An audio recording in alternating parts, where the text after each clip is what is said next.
যার আশায় ভূত হয়ে আছে কুড়ি ব্রাজিল ভক্তের হৃদয়। ছেলে থেকে মেয়ে, কিশোরতে বুড়ো, সবার মুখে একটি নাম নেইমার জুনিয়র। তবে সবার মনে একটি প্রশ্নই জাগতেছে, স্কারও তো জায়গা পেয়ে গেছে নেইমার জুনিয়র, কিন্তু আনচেলত্তি নেইমারকে স্টার্টিং 11-এ রাখবেন কিনা সেটা নিয়ে অনেক নেইমার ভক্তদের টেনশন।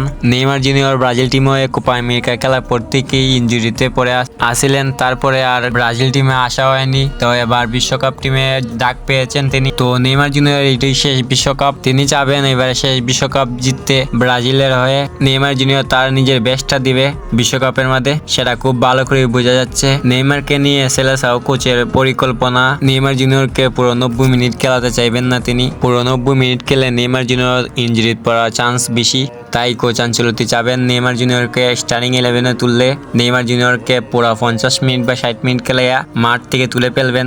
আর যদি কোনো কারণে নেইমার জুনিয়র স্টার্টিং 11-এ না থাকুন, তাহলে কোচ আনচেলত্তি প্ল্যান নেইমার জুনিয়রকে 70 মিনিটে খেলা বা 60 মিনিটে খেলা মাঠে নামাবেন। তো কোচ আনচেলত্তির প্রধান অস্ত্র নেইমার জুনিয়র। তবে এবার নেইমার জুনিয়র সাথে সঙ্গী দিবেন গর্তির তারকা ভিনিসিয়াস এবং Raphinha, one of the best player দুইজন। নেইমারের সাথে তারা খেললে অনেক আগুন খেলবে। বিশ্বকাপের মধ্যে ওয়ান অফ দ্য বেস্ট খেলা দিবে ব্রাজিল। কোচ আনচেলত্তির স্বপ্ন এবারে বিশ্বকাপ গড়ে তোলা। তো নেইমার জুনিয়রকে নিয়ে কোচ আনচেলত্তি আলাদা ভাবনা চিন্তা আছে। বিশ্বকাপে নেইমার জুনিয়র যখন মাঠে নামবেন তখন স্কিল আর ড্রিবলিং এ প্রতিপক্ষর ডিফেন্স লাইনকে তাসের গড়ের মতন ভেঙে ফেলবেন। সাধারণ 2022 বিশ্বকাপে ক্রোয়েশিয়াকে নেইমার জুনিয়র লাস্ট টাইমে গোল করে প্রায় জিতে গেছিলেন।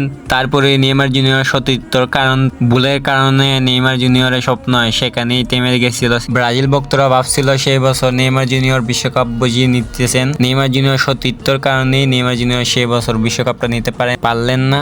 তো কোচ আনচেলত্তির সাথে এবার বিশ্বকাপ জিতবেন আশা করা যায় নেইমার জুনিয়র। শুভকামনা রইল নেইমার জুনিয়রের লাগিয়া।